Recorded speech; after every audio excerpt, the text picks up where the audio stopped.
Hi friend, welcome to my YouTube channel. तो पिछली video में हमने जाना था कि सेल्स क्या होती है। सेल एक smallest structural and functional unit होती है हमारी बॉडी की। तो जो सेल्स होती है, जो सेल्स की आउटर लेयर्स होती है, उसे हम कहते हैं प्लाज्मा मेम्ब्रेन। तो चलिए इस वीडियो में हम देखें कि प्लाज्मा मेम्ब्रेन क्या होती है। तो देखा जाए तो plasma membrane is the outer covering of each cell. मतलब जितनी भी प्रकार की सेल्स होती हैं उसकी जो आउटर लेयर होती है उसे हम क्या कहते हैं, प्लाज्मा मेम्ब्रेन।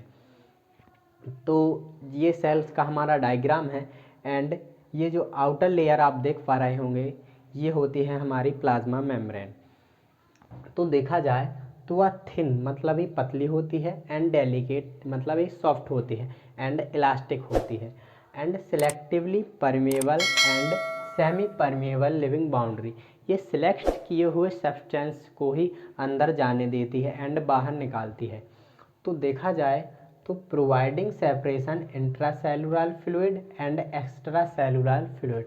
तो ये क्या है, तो जो सेल्स के अंदर प्रेजेंट होता है हमारा, इसे हम कहते हैं इंट्रासेलुलर फ्लूइड एंड जो सेल्स के बाहर प्रेजेंट होता है उसे हम कहते हैं एक्स्ट्रा सेलुलर फ्लूइड।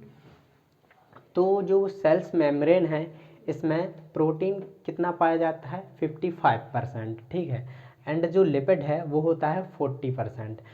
अलग अलग बुक में वेरी करता है, किसी बुक में 50% भी हो सकता है एंड जो लिपिड है किसी बुक्स में 45% भी हो सकता है। तो देखा जाए तो इसमें फॉस्फोलिपिड एंड कोलेस्ट्रॉल होता है एंड कार्बोहाइड्रेट रहता है हमारा।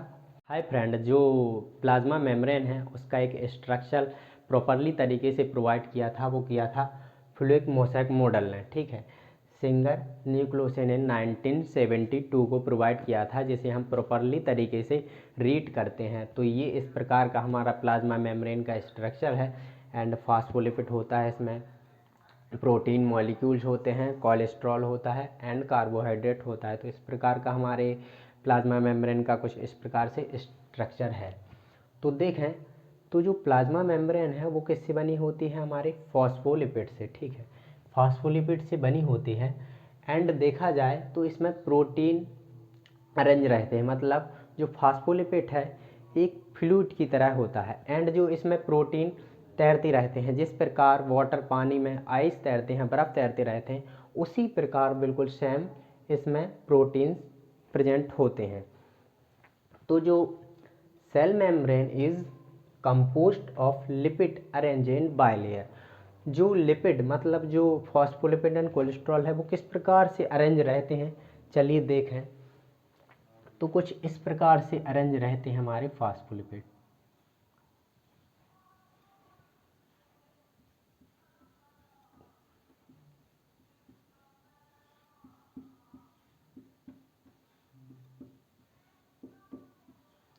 इसे हम कहते हैं बाइलेयर। मतलब cell membrane is composed of lipid arrange in bilayer. तो ये बाइलेयर इस प्रकार से अरेंज रहते हैं, जो आप इस प्रकार से देख पा रहे होंगे, ये बाइलेयर तरीके से अरेंज है क्या, फास्फोलिपिड। एंड देखें तो फास्फोलिपिड है जो कितना पाया जाता है, 45%, ठीक है। एंड फॉस्फो मीन्स होता है phosphate group and lipid means होता है फैटी एसिड। तो ये किसे कहते हैं हम, तो जैसे ये हमारा फास्फोलिपिड का डायग्राम है, ये डायग्राम है इस प्रकार से। तो ये आउटसाइड ऑफ द हेड जिसे हम क्या कहते हैं, इसे हम कहते हैं फास्फेट, फॉस्फेट, फॉस्फेट एंड ये होता है इंटर, इसे कहते हैं हम फैट मतलब टेल। तो इसे क्या हम कहते हैं, फैटी एसिड, फैटी एसिड। कुछ इस प्रकार से फॉस्फोलिपिड प्रेजेंट होते हैं सेल मेम्ब्रेन में। तो देखें तो ये एक सेमी परमिएबल होती है। मतलब बताया था हमने कि कुछ सिलेक्ट किए हुए सब्सटेंसेस को ही ये सेल के इंटर करने देती है एंड बाहर जाने देती है। तो देखें तो इंटर द स्मॉल मॉलिक्यूल्स।